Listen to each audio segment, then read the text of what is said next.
I never believed the stories about the Black Fen, the marshland north of Harrowwick, that old villagers warned travelers to avoid.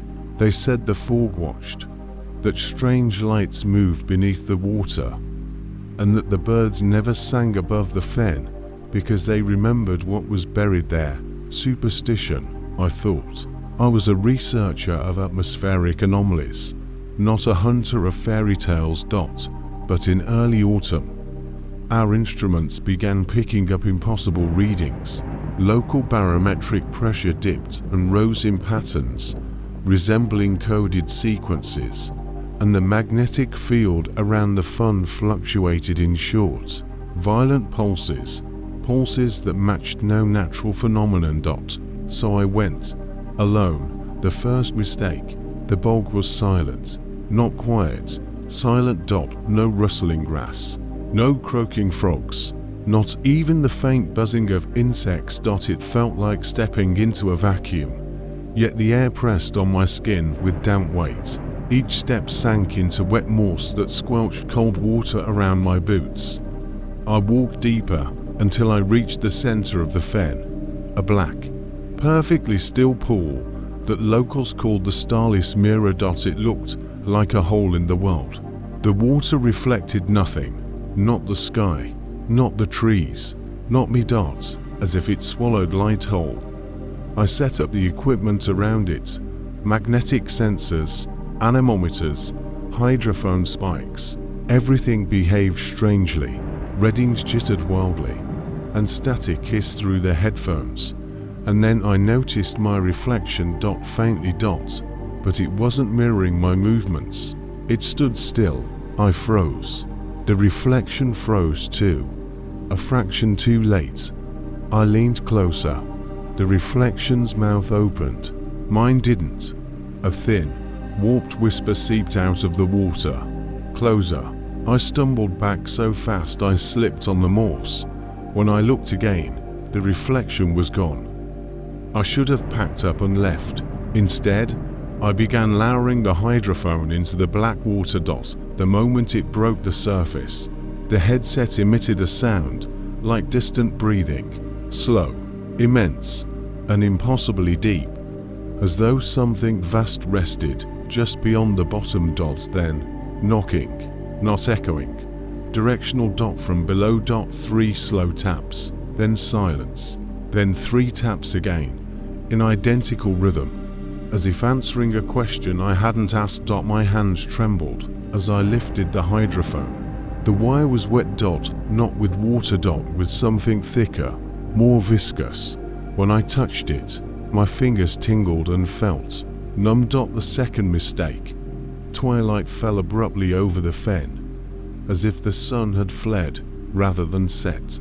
The fog thickened into a milky shroud that glowed faintly with no clear source of light. The pool was now a darker black than anything I had ever seen, a void surrounded by mist. I tried to break camp, but every direction I turned, the terrain looked wrong, distorted, unfamiliar. Paths I had taken mere hours ago had vanished into seamless moss. Then I heard water move, not at the surface, beneath it. The pool rippled in perfect concentric circles, though no wind touched it. Something rose, not physically, but as the impression of something, like an image forming on invisible glass. Shapes, not human, not animal. Something in between. Their outlines flickered, as though they existed only in the space between moments. They stood around the pool, silhouettes made of shadow, watching me with bright pinpricks of pale light where their eyes should be. And their reflections in the water moved differently than the figures above. The reflections leaned toward me. The silhouettes did not. The reflections whispered. The silhouettes remained still. I realized with sickening clarity, only what lived beneath the water was alive. Everything above was a shell. The reflections rose higher, climbing the inside of the water as though gravity ran sideways. Their shapes sharpened, elongated limbs bent backward, multiple jointed fingers extended outward. I stepped back, The reflections stepped forward, toward the surface, and then one of them broke through. Not like a splash, not like a breach dot, it simply stepped out of the water surface, as if it were crossing a doorway. Its body was tall and narrow, skin translucent and grey, veins glowing faint blue like trapped lightning. Its face had no mouth. Its reflection in the water did. The mouth moved. The sound came from behind me. Look down. Against every instinct, I did. The black pool was no longer still. A face stared up at me, my own, but pale, hollow-eyed, with an expression of agonized longing, as though begging to be pulled free. Its hands, my hands, pressed against the inside of the water, distorting the surface like stretched skin. It wasn't mimicking me.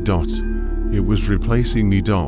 I stumbled backward, but the fall behind me had thickened into a wall. My breath condensed on it, shimmering like frost. Hands, dozens, pressed against the inside of the fork from the other side, all shaped like mine, all trying to push through. The creature approached. Its steps were soundless, its limbs bending in ways that hurt to watch. Behind it, 5 more emerged, each dragging faint watery reflections behind them like wet shadows. One reached toward my chest, not to attack, to touch. The instant its hand brushed my shirt, my vision fractured, splitting into 2 overlapping perspectives, one from my eyes, one from the reflection in the water. And the reflected viewpoint was pulling hard, trying to swap places. I ripped backward, screaming, and bolted blindly through the fog. Branches tore at my clothes, roots caught my boots. I didn't stop running until I collapsed on gravel, real land, dry and solid. Behind me, the fog churned violently, shapes thrashed within it, and from the center of the fen came a single, soft knock. 3 times. Then silence. That was 3 months ago. I've tried to move on, but mirrors do not behave the same around me anymore. Neither do windows, nor water. My reflection is always just a fraction too slow. Sometimes its mouth is open when mine isn't. Sometimes its eyes are looking somewhere else. Last night, as I turned off the lights, I caught it smiling. I don't know what crawled out of that pool. I don't know what followed me. I only know one thing. When the knocks begin again, I will not be the one who answers. He will.